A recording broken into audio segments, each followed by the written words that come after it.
Welcome to Tempting Fate Tours, or welcome back. In our last video, we tried to explain what would make dozens of people drive thousands of miles in decades-old cars for what essentially was a 48-hour party. This time, we'll bang through what actually happened at the event, including our drive on the Snake. We'll go through some secret rituals, silly stuff, but you gotta have rituals, right?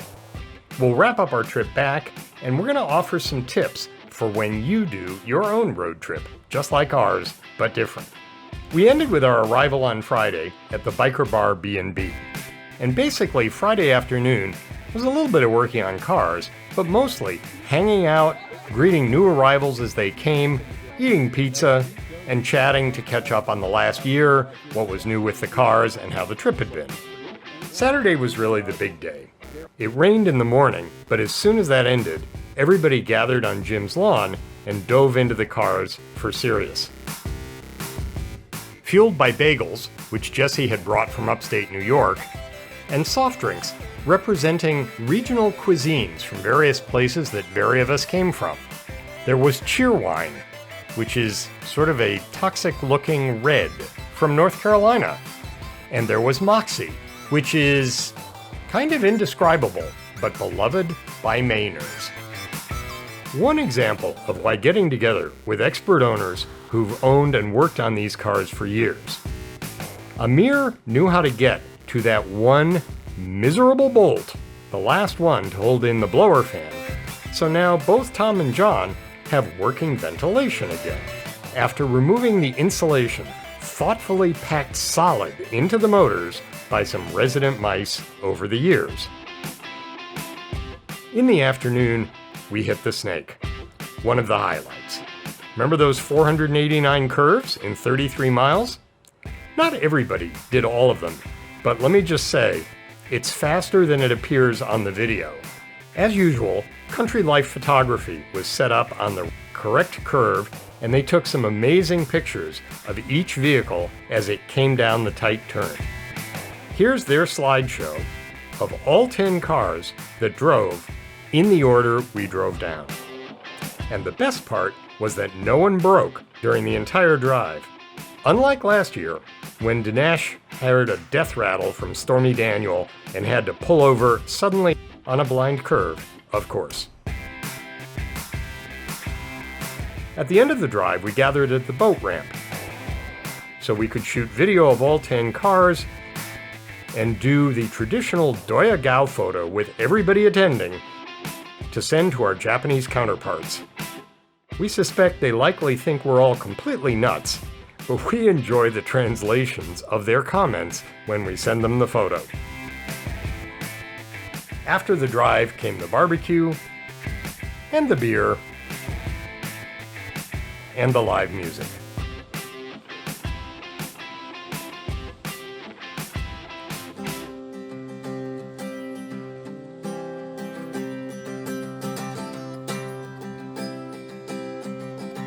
There were awards, including a remarkable custom-loomed Isuzu rug, won by Jesse, who was ecstatic.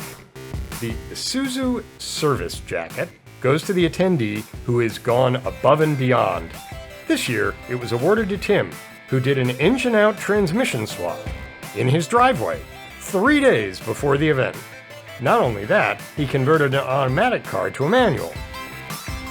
The Isuzu Go Further hat, which is awarded by the Secret Awards Subcommittee of the Snake Vicinity Valley Garden Association Barbecue Palace and Shitbox Emporium, goes to the person who drove the longest.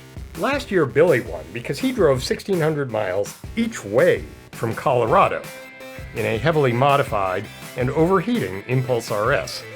But the rules say you can't win 2 successive years in a row, so this year, Peter from Long Island won it for coming 1,600 miles to and from Tennessee in an Impulse that hadn't previously left Long Island in years, with a load of people he had never met.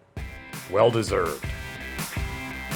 After the door prizes and awards, some mild blasphemy seemed in order. Scott recited the traditional Isuzu prayer. Give us this day our daily ignition module.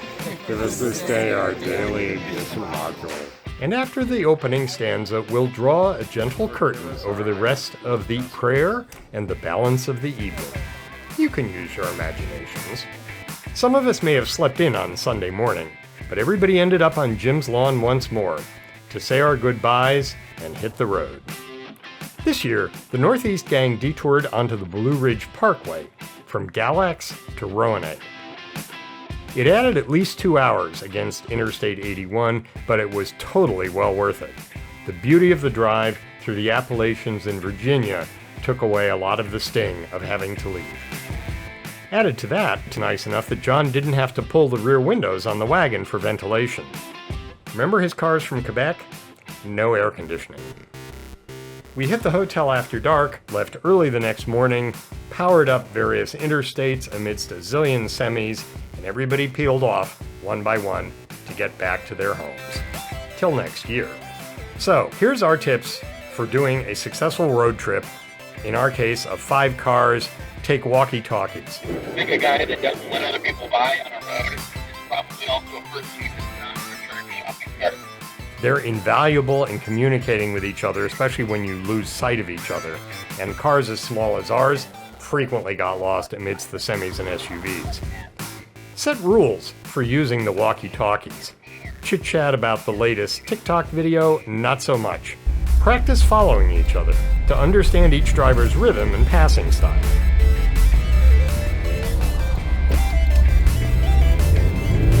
Take tools and spare parts. In our case, ignition modules and alternators. Not everybody has to have a full set of tools, but among your group, there should be at least one complete set, including a jack, a fire extinguisher, and high-vis vests are always advisable too. We didn't need any of it this year, but it was nice to know it was there. Finally, in the immortal words of Master Splinter, get extra energy with pizza! You can do it! Yes, that really was a Teenage Mutant Ninja Turtle reference. Thanks for watching. And now, with the road trip behind us, on to our next adventure. Will it be this? Or this? Or maybe this? Follow us to find out, and stay tuned. Thanks for watching, and as always, be sure to like, follow, send us to your friends, etc., etc.